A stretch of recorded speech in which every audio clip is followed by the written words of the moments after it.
I just had a chance to look at myself in the monitor right here, and I can see that I look just like we had to move forward an hour. So, welcome. This is always a weird adjustment, but it always means spring break. It always means, March winds. Things are changing. And surprisingly, here we are in March. I mean, end of March is the end of the first quarter. So it's kind of time to take stock on where you are, what you need to double down on, which for me, I was having to do the same.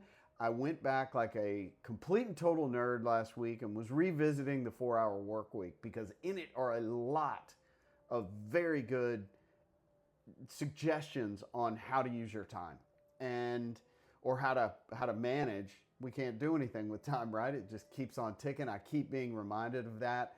And I came up with two things, the Pareto Principle and Parkinson's Law, which I've included down below. And I went so far as to create a whole schedule based on it. But it's very interesting. And I then, talk to my kids about this. And it's fun because the Parkinson's Law says whatever amount of time you give yourself, you're going to fill it.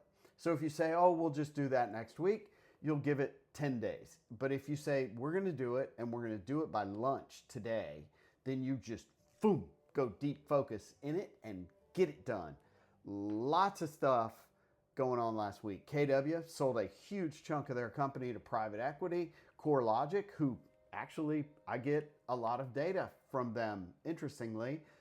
You had At Properties, you had Christie's that sold. You see there's a lot of turbulence in the marketplace. And, we are, as brokers or franchise owners or whatever you want to call it, are a high volume, low margin office and or company.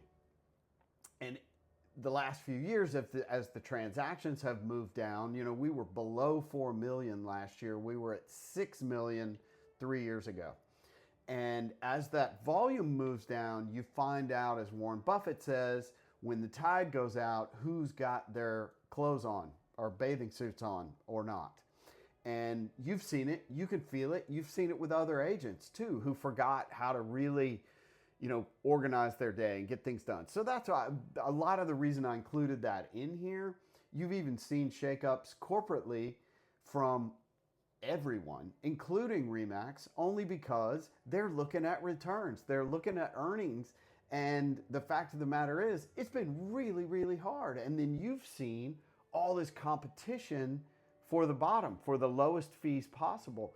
And when the transactions get low, that's not sustainable. It's just not. And you could see it in a lot of the earnings reports that came out a couple of weeks ago from every company you know.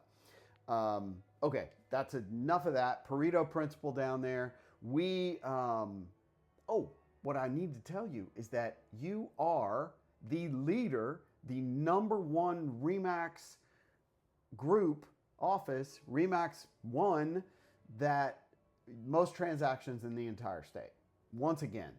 And that says something about you, that says something about environment, that says something about the environment that encourages the effort to make things happen. Because we know you till the soil, you plant the seed, you water it, something grows out of it. I'm going down I-10 a lot lately. I see them harvesting all the crawfish.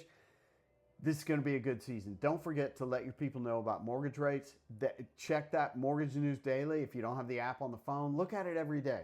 See what it is. Look at it. Use it as a reason to reach out to people because, right now it's moved enough to, it maybe somebody was on the fence about buying. This puts them in a position to buy. Somebody was on the fence because of insurance costs. Lowering that mortgage rate by a few $100s a month could make them hurdle that insurance. So pay particular attention to that. Another tactical fun thing I heard last week was in the feedback that you give when you do a showing, if you've got an agent on the other side that is kind of notorious for not presenting their offers, in the feedback, just put a note right there that says we'll be making an offer.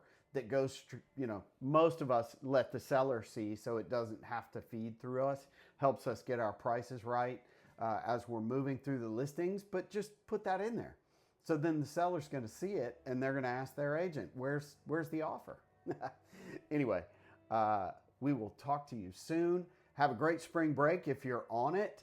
I've got one kid on spring break this week and one on spring break next week.